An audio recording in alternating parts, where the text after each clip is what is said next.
तालाब किनारे 3 गरीब बहू की 3 तरह की खेती। गांव के बीचों बीच एक पुराना और विशाल पुश्तैनी घर खड़ा है। जहां सुबह की पहली किरण आंगन में बिखरी हुई है, वहीं पूरा परिवार जुटा हुआ है। लीजिए पिताजी, आपकी चाय। अरे बहू, ये क्या है? काली चाय क्यों लाई हो? आज दूध नहीं आया क्या? ससुर जी, दूध वाले का पिछला उधार बहुत बढ़ गया है। उसने आज दूध देने से साफ इनकार कर दिया। ससुर जी, हकीकत तो ये है कि अगर यही हाल रहा तो किराना वाला भी सामान देने से मना कर देगा। जब से इन तीनों की शहर वाली नौकरियां गई है, घर में फूटी कौड़ी नहीं आई। मैंने अपनी पूरी जमीन जायदाद तुम तीनों की पढ़ाई में झोंक दी थी ताकि तुम बड़े अफसर बनो। पिताजी, हम नौकरी कर तो रहे थे, शहर में सब ठीक चल रहा था, पर इस लॉकडाउन ने सब उजाड़ दिया। एक बार कंपनी से निकाले गए तो दोबारा कहीं काम ही नहीं मिला। शहर अब हमें बोझ समझने लगा है। हम कोशिश तो बहुत कर रहे हैं, पर बेरोजगारी का ठप्पा हट ही नहीं रहा। पिताजी, अगर इन लोगों को काम नहीं मिल रहा तो क्या हुआ? हम बहुएं बाहर जाकर नौकरी कर सकती हैं। चुप रहो बहू, ये क्या कह रही हो? हमारे खानदान की बहुएं बाहर काम करने जाएंगी? पर ससुर जी, घर की हालत तो देखिए, खाने के लिए लाले पड़ रहे हैं। चाहे हमें ताउम्र काली चाय ही क्यों न पीनी पड़े, पर घर की औरतें बाहर कदम नहीं रखेंगी। इज्जत का क्या करेंगे जब पेट खाली रहेगा? इज्जत ही तो सब कुछ है। बस कुछ दिन की बात है, बेटों की नौकरी फिर लग जाएगी। बहू, तुम अंदर जाओ, ये मर्दों की बात है, तुम इसमें मत पड़ो। तीनों बहुएं खामोशी से घूंघट खींचकर अपने अपने कमरों की तरफ चली जाती हैं। वहीं गया प्रसाद अपनी रूढ़िवादी सोच में डूबे रहते हैं। नाना जी, क्या मैंने गलत कहा? बहुएं घर में ही तो अच्छी लगती हैं, बाहर नहीं। बात तो सही है, पर पेट की आग रूढ़िवादी नहीं समझती गया। अगले 4 सालों तक यही सिलसिला चलता रहा। चारों बेटे बेरोजगार बैठे रहे और घर चलाने के लिए गया प्रसाद साहूकारों से ब्याज पर पैसा लेते रहे। और फिर एक दिन शाम के समय सभी बरामदे में बैठकर भविष्य की चिंता कर रहे होते हैं। मैंने शहर की हर बड़ी कंपनी में इंटरव्यू दे दिया है, कहीं से कोई जवाब ही नहीं आता।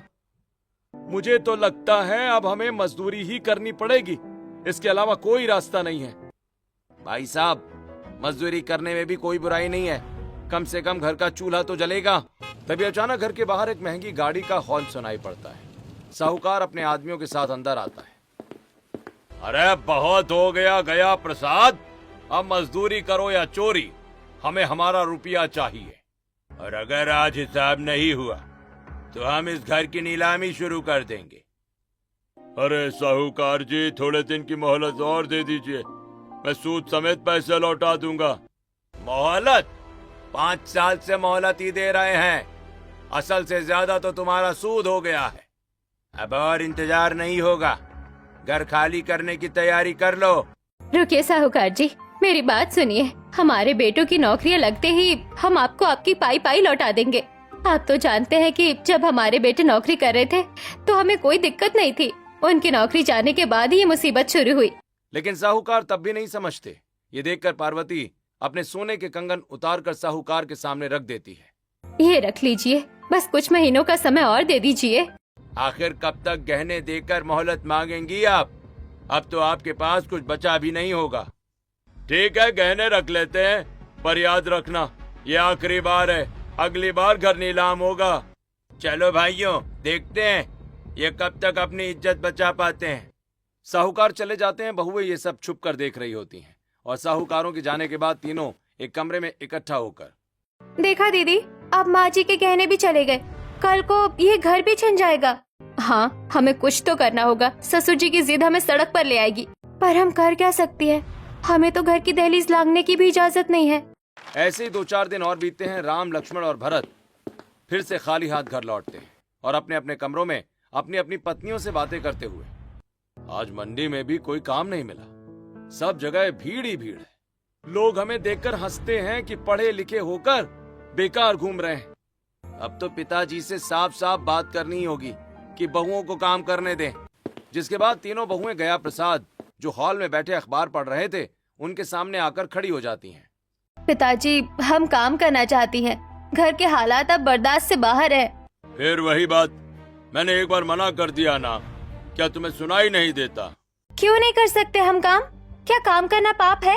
तुम्हारे मायके में ये सब होता होगा कि बहुएं बाहर कमाए और मर्द घर में बैठे, हमारे यहाँ नहीं।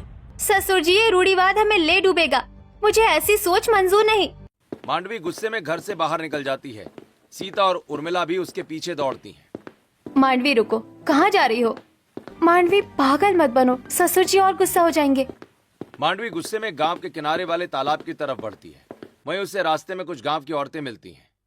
अरे बहू, इतनी तेजी में कहाँ जा रही हो? घूंघट तो संभाल लो। अपने काम से काम रखिए चाची। सीता और उर्मिला भी वहां पहुंच जाती हैं। तभी गांव की औरतें उन्हें टोककर, तुम्हारी देवरानी उस मनहूस तालाब की तरफ गई है, वो जाना ठीक नहीं है। मनहूस तालाब? वहाँ सिर्फ दलदल और कीचड़ है। जो वहाँ गया है वो मुसीबत में ही पड़ा है। थोड़ी देर के बाद तीनों बहुएं तालाब के किनारे पहुंचती हैं।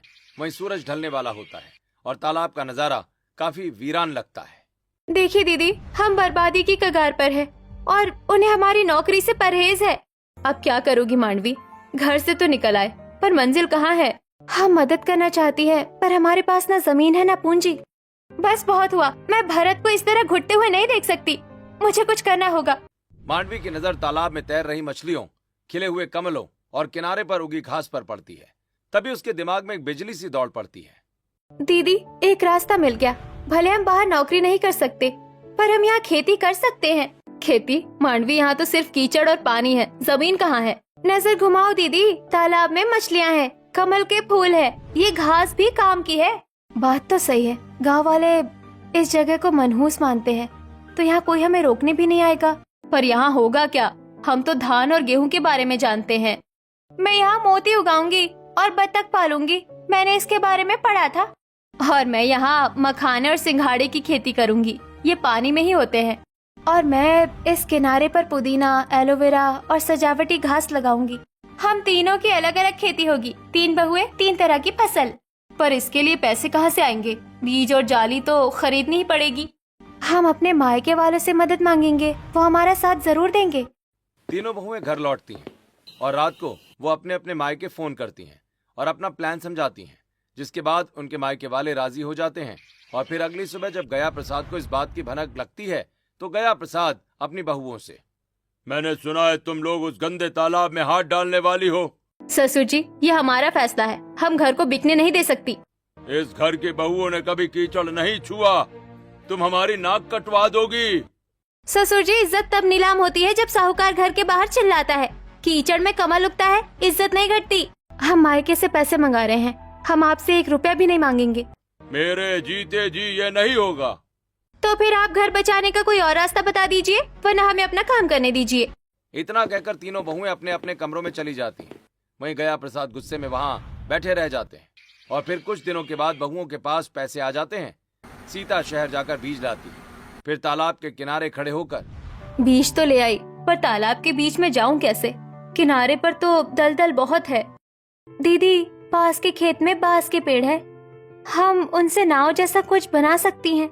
जिसके बाद तीनों बहुएं मिलकर पास के खेत में जाकर बांस काटती हैं और एक राफ्ट तैयार करती हैं। फिर उसे पानी में डालकर, देखो ये तैर रहा है, अब मैं बीच में जाकर बीज बो सकती हूँ। वहीं उर्मिला बतख के जोड़े और सीप लेकर आती है। मांडवी, देखो ये बत्तखें कितनी प्यारी है, ये तालाब में रहेंगी और सीप से मोती तैयार होंगे। मैंने भी घास और पुदीने की जड़ें लगा दी है, एलोवेरा के पौधे भी सही लग रहे हैं। वहीं गांव के लोग उन्हें ये सब करता देख उनका मजाक उड़ाते हैं। लो देखो, शहर से आई बहुएं अब कीचड़ में खेल रही हैं। तुम्हारे इतने बुरे दिन आ गए क्या कि अब तालाब में खेती करोगी? वक्त आने पर पता लगेगा चाचा, ये कीचड़ है या सोना। हम कोशिश कर रहे हैं, कम से कम घर बैठकर रो तो नहीं रहे हैं। वहीं शाम को जब वो घर लौटती हैं, गया प्रसाद दरवाजे पर खड़े होते हैं। आ गई हमारी इज्जत नीलाम करके, पूरे गांव में थू थू हो रही है हमारी। मांडवी, जवाब मत दो, अंदर चलो। सीता मांडवी को शांत कराकर अंदर ले जाती है। फिर तीनों अपने पतियों के पास जाकर, सीता तुम ये क्यों कर रही हो? लोग मुझे ताने मार रहे हैं। मैं ये सब तुम्हारे लिए ही कर रही हूँ राम, ताकि तुम्हें मजदूरी ना करनी पड़े।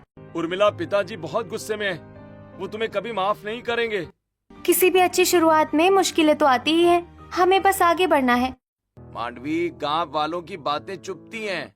जब हम कामयाब होंगे ना, तब यही लोग तालियां बजाएंगे। ऐसे ही धीरे धीरे तालाब का नजारा बदलने लगता है। सिंघाड़े की बेलें फैलने लगती हैं, जिससे किनारे पर हरियाली छा जाती है। वहीं साहूकार का चमचा ये सब देखकर दौड़कर साहूकार के पास जाता है। अरे मालिक, आपने देखा उन बहुओं ने क्या कर दिया? क्या कर दिया?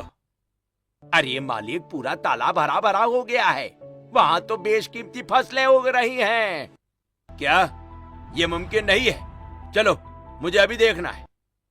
साहूकार तालाब के किनारे पहुंचता है और वहां का नजारा देखकर उसकी आंखें फटी की फटी रह जाती हैं। ये तो वाकई चमत्कार है भाई।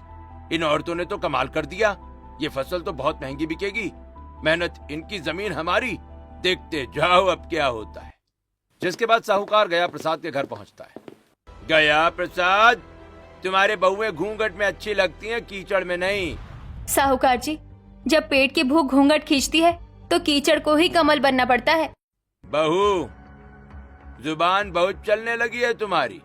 मैं भी देखता हूँ तुम ये खेती कैसे काटती हो। हम अपनी मेहनत से फसल उगा रहे हैं, किसी का हक नहीं मार रहे। ये जमीन मेरी है क्योंकि तुम्हारा कर्ज अभी चुका नहीं है। जमीन तालाब की है और तालाब सरकारी है। आपको उससे कोई लेना देना नहीं। साहूकार गुस्से में वहां से चला जाता है और इन्हें बर्बाद करने की साजिश रचने लगता है। साहूकार के जाने के बाद गया प्रसाद अपनी बहुओं से, सुना तुम लोगों ने? वो कह रहा था कि जमीन उसकी है। अब क्या करोगी? ससुर जी, वो सिर्फ डरा रहा है। तालाब सरकारी होता है, किसी की निजी जागीर नहीं। हाँ ससुर जी, हम डर कर घर पर नहीं बैठ सकते, वरना वो कल आकर हमारे घर पर कब्जा कर लेगा। अगर तुम लोग ये सब शुरू ही नहीं करती तो आज वो हमें ताना नहीं मारता। ससुर जी, वो ताना मार रहा है क्योंकि उसे दिख रहा है कि हम अब उसके कर्ज के जाल से बाहर निकल सकते हैं।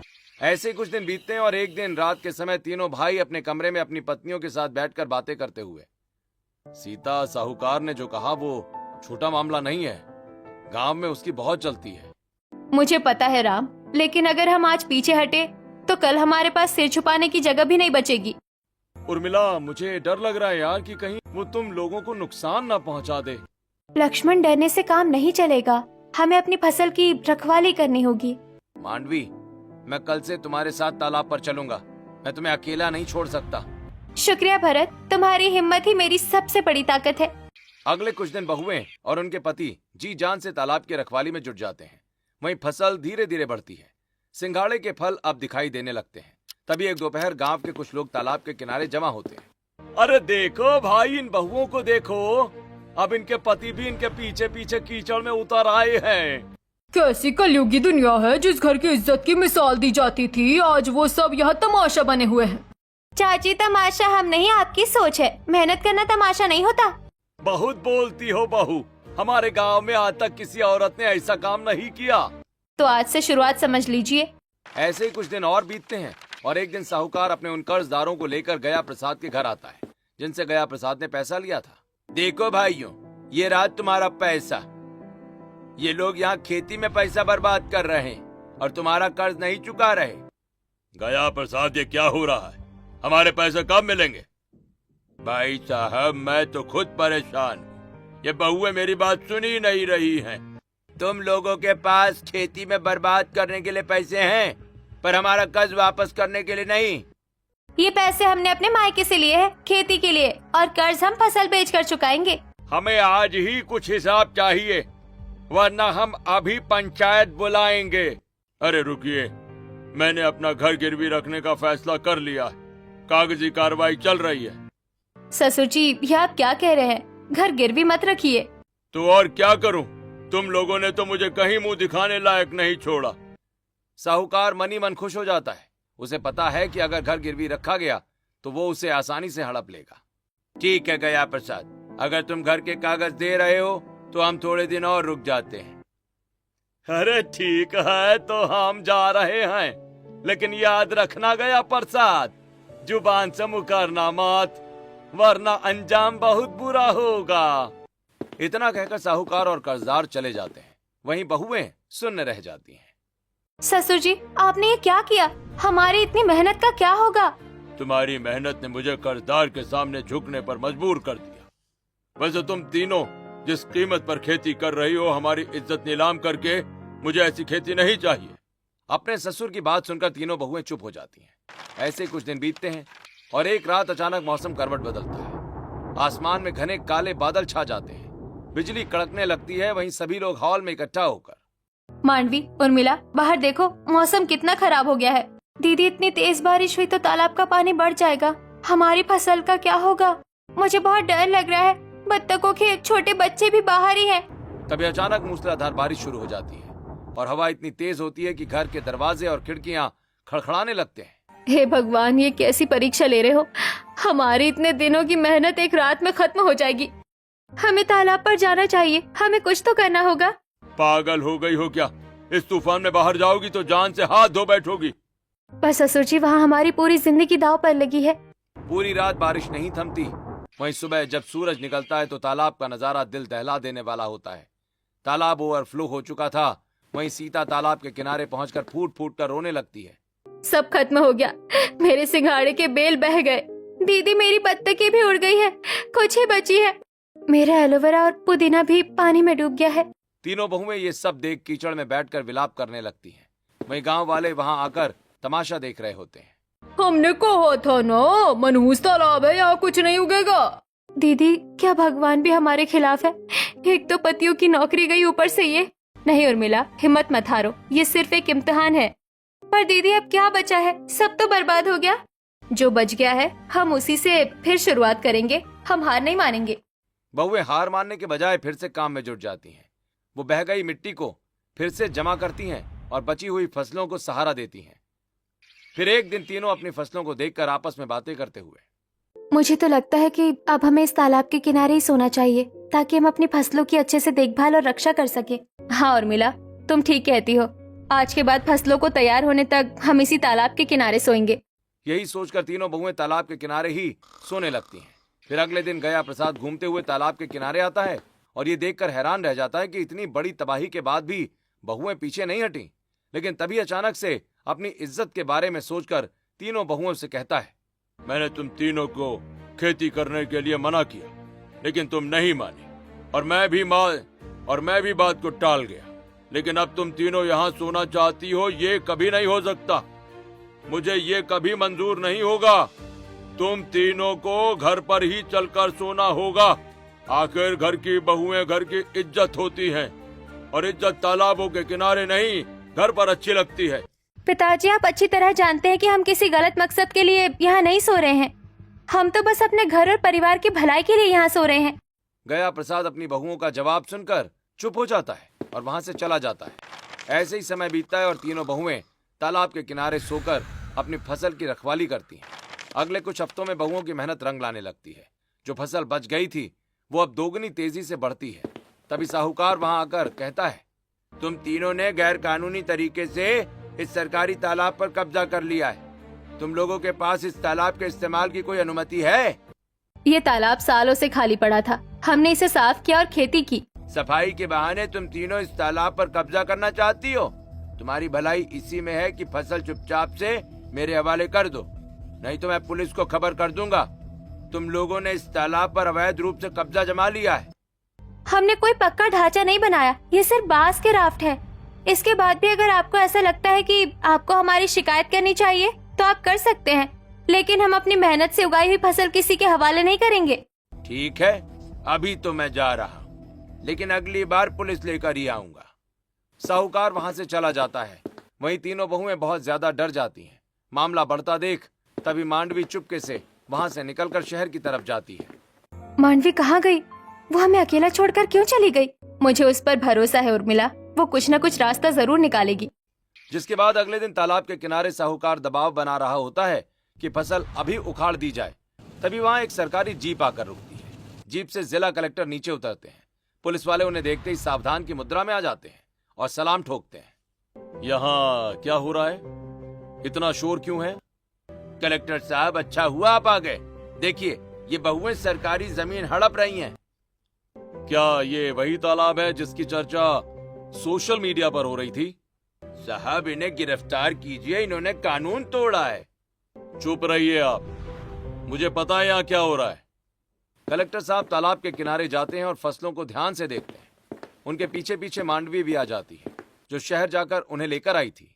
कमाल है, मोती की खेती, सिंघाड़े और औषधीय पौधे, वो भी एक साथ। साहब, हम बस अपना घर बचाना चाहती हैं। आप तीनों ने जो किया है वो सिर्फ आपका घर नहीं, इस पूरे जिले की किस्मत बदल सकता है। साहब आप क्या कह रहे हैं? ये तो अपराधी हैं।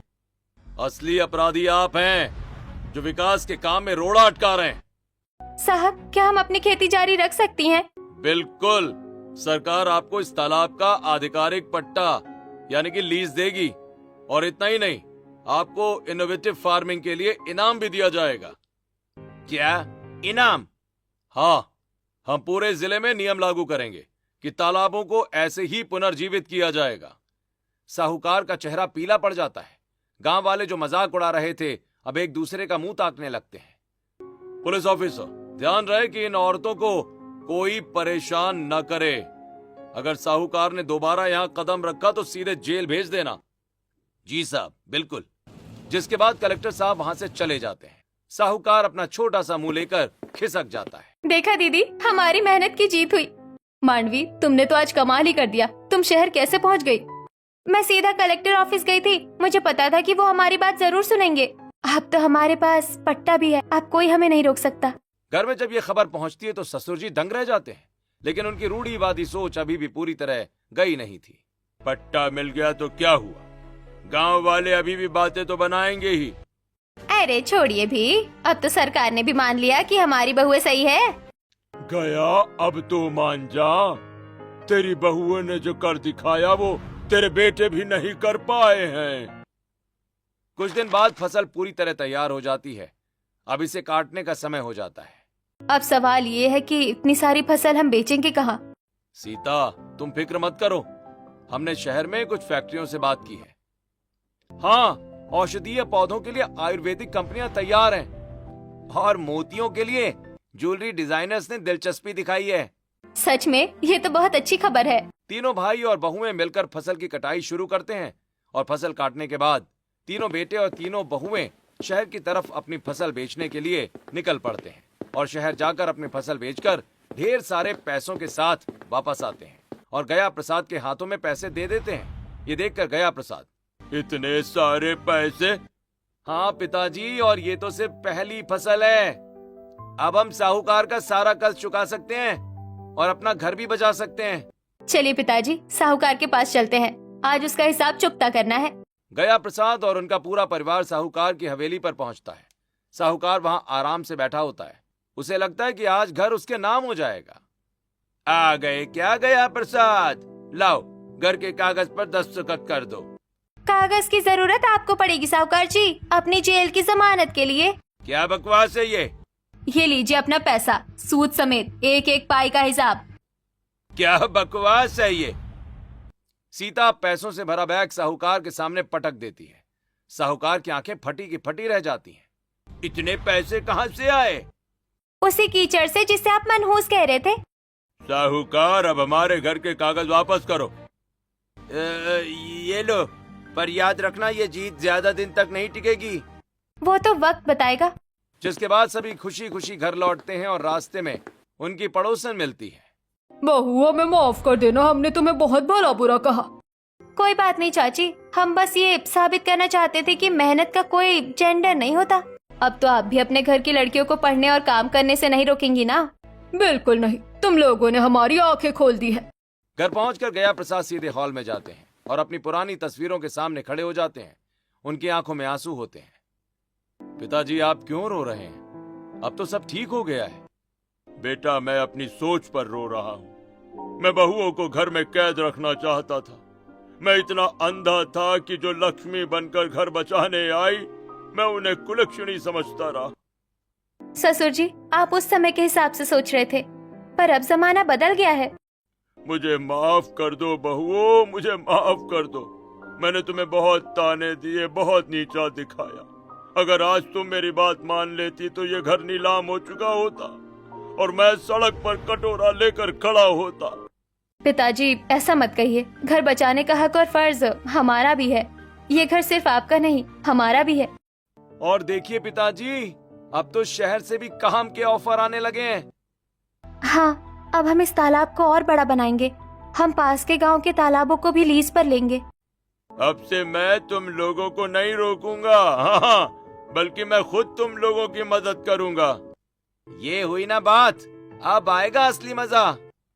ऐसे ही कुछ महीने बीत जाते हैं। अब तालाब का नजारा बिल्कुल किसी जन्नत जैसा होता है। चारों तरफ रंग बिरंगे फूल खिले होते हैं, वहीं बतखें तैर रही होती हैं और किनारों पर औषधीय पौधों की महक फैली होती है।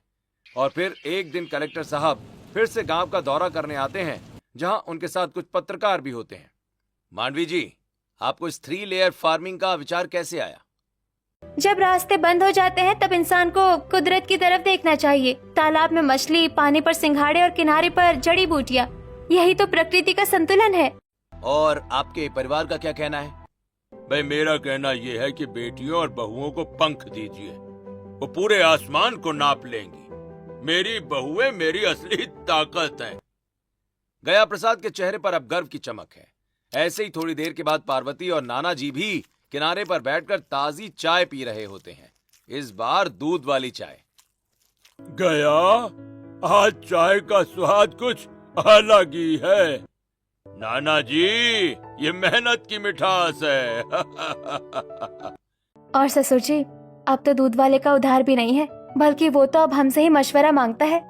उर्मिला की बातों से सभी हंसने लगते हैं और ऐसे ही खुशी खुशी अपना जीवन बिताते